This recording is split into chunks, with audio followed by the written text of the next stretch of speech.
All of a sudden, this shrub bursts into flames, and then the next thing you know, God is invoking Moses' name. Moses, Moses. What is it like to be that close to our Creator, that God knows us by name?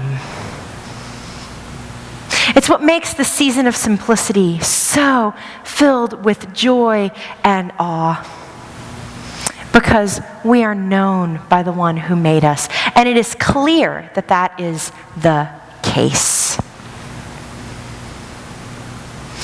Now, of course, for those of us who have moved on to a different season in our spirituality, especially if we are in the season of complexity or perplexity, it's easy for us to look back at the season of simplicity and sort of roll our eyes and turn our noses up. Because when we've moved on in our spirituality to the season of complexity or perplexity, we've figured out that life is hard. And that yes, even though there may be signs and wonders all around us, and even though God may know our name,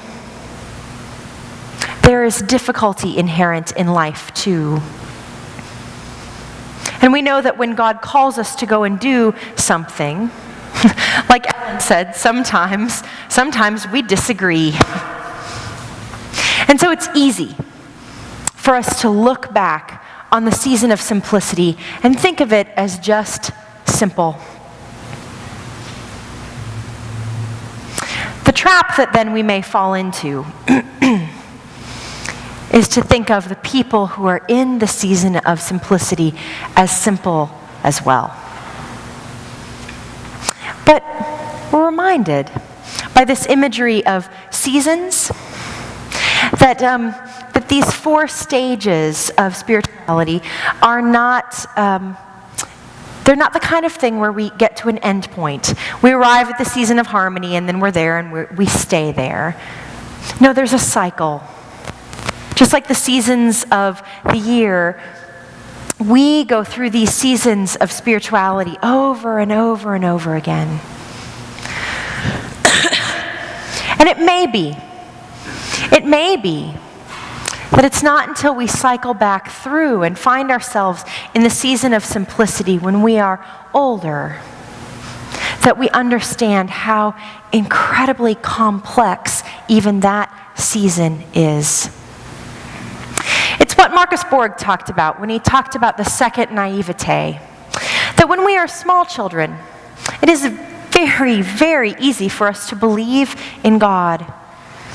We take these stories that we are taught as truth. It's not hard for us to imagine that there are angels and miracles and that people walk on water.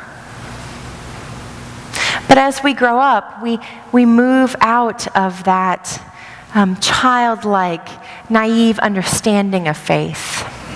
We begin to question things. We begin to argue against the text. But Borg points out that when we reach our second naivete, it's when suddenly we understand all of those stories to be true, whether they are factual or not. And that's how the season of simplicity works, especially when we are adults. That we still stand in awe and wonder and give thanks to God and see miracles all around us and stand on holy ground even though we know that the world is complicated. I was thinking about my own life this week. Excuse me. Thinking about my own life and my own cycling through these seasons, and realized that the last time I was in the season of simplicity was one of the most profound experiences of the holy in my own life. This wasn't too long ago, actually. There's a period of my life where within a month, I was coming out of a horrible postpartum depression with Chloe.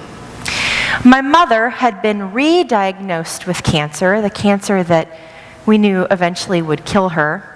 And I was told by the church that I was working for that they probably wouldn't have any money to fund my position the next year. Bam, bam, bam. It all happened in a time span about this big. I was a wreck. I was already a wreck from the postpartum depression, but now these two other blows left me reeling. I have never in my life experienced the presence of God as profoundly as I did during that winter and spring. And I have never in my life experienced the burning bush effect in my own life as much as I did that winter and spring.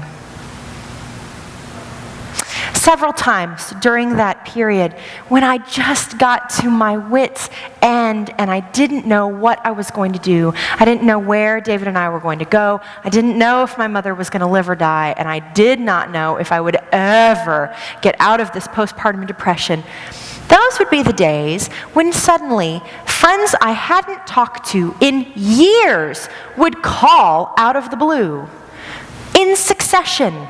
One day, 3 of those people called, one right after another, on a day when all I could do was lie in bed.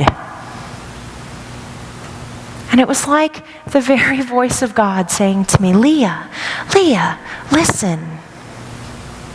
I have work for you to do. Come, follow me, and I will lead you where you need to go. God knew me by name and knew what I needed. I just had to pay attention. And I had to be willing to be led. That's the beauty of the season of simplicity, is that we are perfectly willing to be led. Or we've had so much of life stripped from us that we can't help but be led.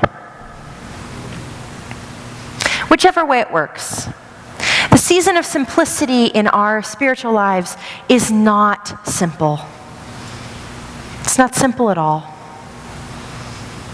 But it is a profound experience of the holy in our midst. For we are standing on holy ground always, every single step of the way. We are standing on holy ground, and I know that there are angels all around. Let us praise Jesus now. We are standing in God's presence on holy ground. Amen.